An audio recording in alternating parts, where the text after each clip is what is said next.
This is Mark Marshall with Anatomy of Tone. I wanted to share a tip about practicing using a metronome that I think you would find useful.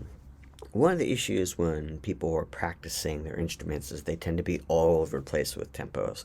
They're fast, they're slow. And I noticed that with teaching students, when I ask them to slow it down, their perspective of awareness of how much faster or slower they're going isn't really refined yet. They think they're really slowing it down, but maybe they're only taking 2 or 3 BPM off, and often I mean taking like 20 to 30 BPM off. It's hard to sense until you really do it enough to get a full spectrum of tempo. One of the techniques that I like to employ to help me when practicing is the half rule. I figure out the tempo to whatever song I'm working on and I cut it in half. So if I'm working in a song that is 120 BPM, then I'll cut it down to 60. If it's at 200 BPM, then I play it at 100. Depending on how complicated the material you're playing, you may even have to cut it down further. But at least the half rule is really helpful and enough to start getting used to the idea of your brain of how much slower things need to be. I'm using this Tama rhythm watch, which is a really great metronome. It does have its limitations and maybe it's starting to get a little outdated, but it does offer some great functionality to it. One, it has a tap tempo on it, which is great. It has a dial to roll in tempos. So then if I'm clicking it off at 100, I'm going to want to cut that in half to 50.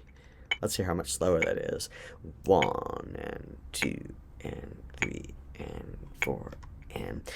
I often feel that between 40 and 50 BPM is a great place to be practicing guitar. That's where I live a lot when I'm practicing modes, scales, trying to practice over chord cycles. The slower the better. You want to be able to think about what you're doing before you do it, as well as observing it as you're doing it. So there's multiple concepts you have to juggle at the same time. Where am I going next? How am I going to get there? What am I doing right now? If you're playing too fast, you go into survival mode and you're going to cut off one of those observations. To get really good and make sure that you're employing deliberate practice, we really want to move slowly through tempos. One other thing I notice from students is they tend to play the parts they know faster and the parts they don't know slower within the same song, so the proportions are all out of whack. And this isn't a great way to practice. You want to keep everything proportionally correct. So if our tempo happens to be here, set the tempo here at 134. 1 2 3 4 1 2 3 4. Right, here's our tempo. Well, if I can't play a part and I'm playing some of it going 1 2 3 4, and I get to the part I know and I'm going 1 2 3 4 back to our tempo, you're not doing a great job of making sure that you're going to link those parts together to keep the proportions consistent. A metronome will also help us do this because it's guarding the tempo. You'll notice when you start speeding up and have to follow it and make sure that you're playing everything intact. I encourage you to work out with a metronome and use the half methods. Cut everything in half and practice it there when you're learning it.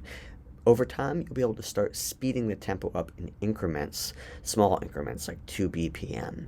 But the first thing to do is cut it in half. You'll be really surprised with how it actually accelerates your learning. If you're taking these videos, please subscribe, as well as check my website out, anatomyofguitartone.com, where I have a number of blogs on guitar-related gear, amplifiers, pedals, tone, more tips on technique and music theory. If you're looking to take private lessons, I teach guitar, music theory, composition.